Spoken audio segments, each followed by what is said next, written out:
আসসালামু আলাইকুম। কুকিং হাউসে সবাইকে স্বাগতম জানাচ্ছি আমার আজকের রেসিপি দেখার জন্য। আজকে রান্না করব নলা মাছের তেল ঝোল। নলা মাছের এই তেল ঝোলটা খেতে খুবই টেস্টি এবং মজাদার হয়। সাদা ভাত দিয়ে খেতে ভীষণ ভালো লাগে। আমি এখানে পরিমাণ মতো করে নলা মাছ নিয়ে নিয়েছি, যতটা রান্না করতে চাই। এখানে 9 টুকরোর মতো নলা মাছ আছে। মাছের টুকরোগুলো আমি একটু ছোট করে কেটে নিয়েছি। মাছ ভালোভাবে ধুয়ে পরিষ্কার করে নিয়েছি।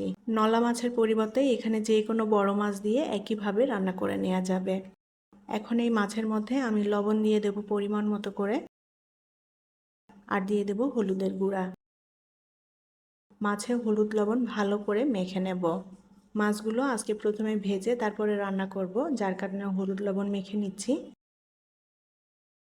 মাছে হলুদ লবণ ভালোভাবে মেখে নিয়েছি। এখন এই মাছটা আমি 10 মিনিট মতো রেস্টে রেখে দেব, এতে করে মাছের মধ্যে লবণটা সুন্দর মতো মিশে যাবে। রান্নার জন্য প্যানে পরিমাণ মতো করে তেল দিয়ে দেব। এই রান্নাটা সরিষার তেল দিয়েও রান্না করে নেওয়া যাবে। এখন এই তেলের মধ্যে একে একে মাছগুলো দিয়ে আমি মাছগুলোকে হালকা লাল করে ভেজে নেব। এপিট ওপিট উল্টে দিতে হবে, আর অল্প আঁচে ভেজে নেব মাছগুলো, সুন্দর মতো যেন ভাজা হয়। এখানে চাইলে মাছগুলো কষিয়েও রান্না করে নেওয়া যায়, তবে তেল ঝোল রান্না করার জন্য মাছগুলো হালকা একটু ভেজে নিয়ে রান্না করলে এটার টেস্টটা খুবই ভালো আসে।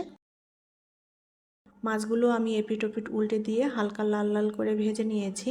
এখন তেল থেকে মাছগুলো তুলে নেব।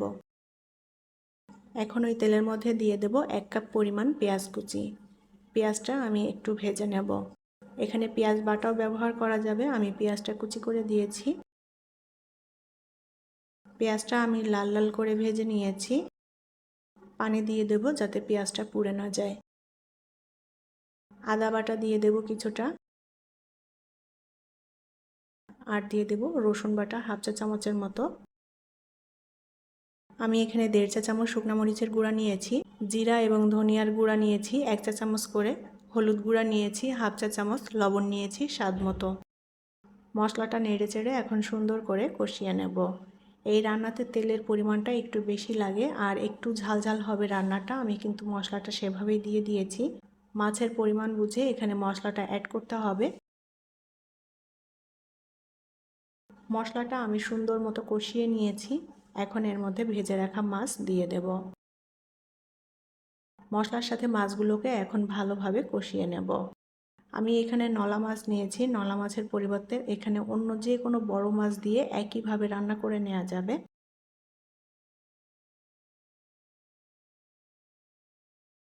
মশলার সাথে মাছটা আমি সুন্দর করে কষিয়ে নিয়েছি। এখন এর মধ্যে পরিমাণ মতো করে ঝোলের পানি দিয়ে দেব। যে যতটা ঝোল রাখতে পছন্দ করেন সেভাবেই পানিটা দিয়ে দিতে হবে। ঢাকনা দিয়ে ঢেকে রান্না করে নেব। 6-7 মিনিট ঢাকনা দিয়ে ঢেকে রান্না করে নিয়েছি। মাছের তেল ঝোল রান্নাটা প্রায় হয়ে এসেছে। আমি এই ঝোলটা আর সামান্য একটু টানিয়ে নেব। এখন এর মধ্যে দিয়ে দেব হাফ চা চামচ পরিমাণ টালা জিরার গুঁড়া। জিরার গুঁড়া দিয়ে আলতো করে নেড়ে চেড়ে মিলিয়ে নেব। ঢাকনা দিয়ে ঢেকে দেব। 2 মিনিটের জন্য ঢাকনা দিয়ে ঢেকে দিয়েছিলাম। মাছের তেল ঝোল রান্না করা হয়ে গিয়েছে। এখন এটা আমি প্যান থেকে নামিয়ে নিয়ে পরিবেশন করব। তৈরি হয়ে গেল ভীষণ মজাদার এবং টেস্টি নলা মাছের তেল ঝোল। সাদা ভাত দিয়ে খেতে ভীষণই ভালো লাগে। আশা করছি আমার আজকের রেসিপি আপনাদের ভালো লেগেছে। রেসিপিটি যদি ভালো লাগে তাহলে প্লিজ লাইক, কমেন্ট এবং শেয়ার করবেন। পরবর্তী রেসিপি দেখার আমন্ত্রণ জানিয়ে বিদায় নিচ্ছি। আল্লাহ হাফেজ।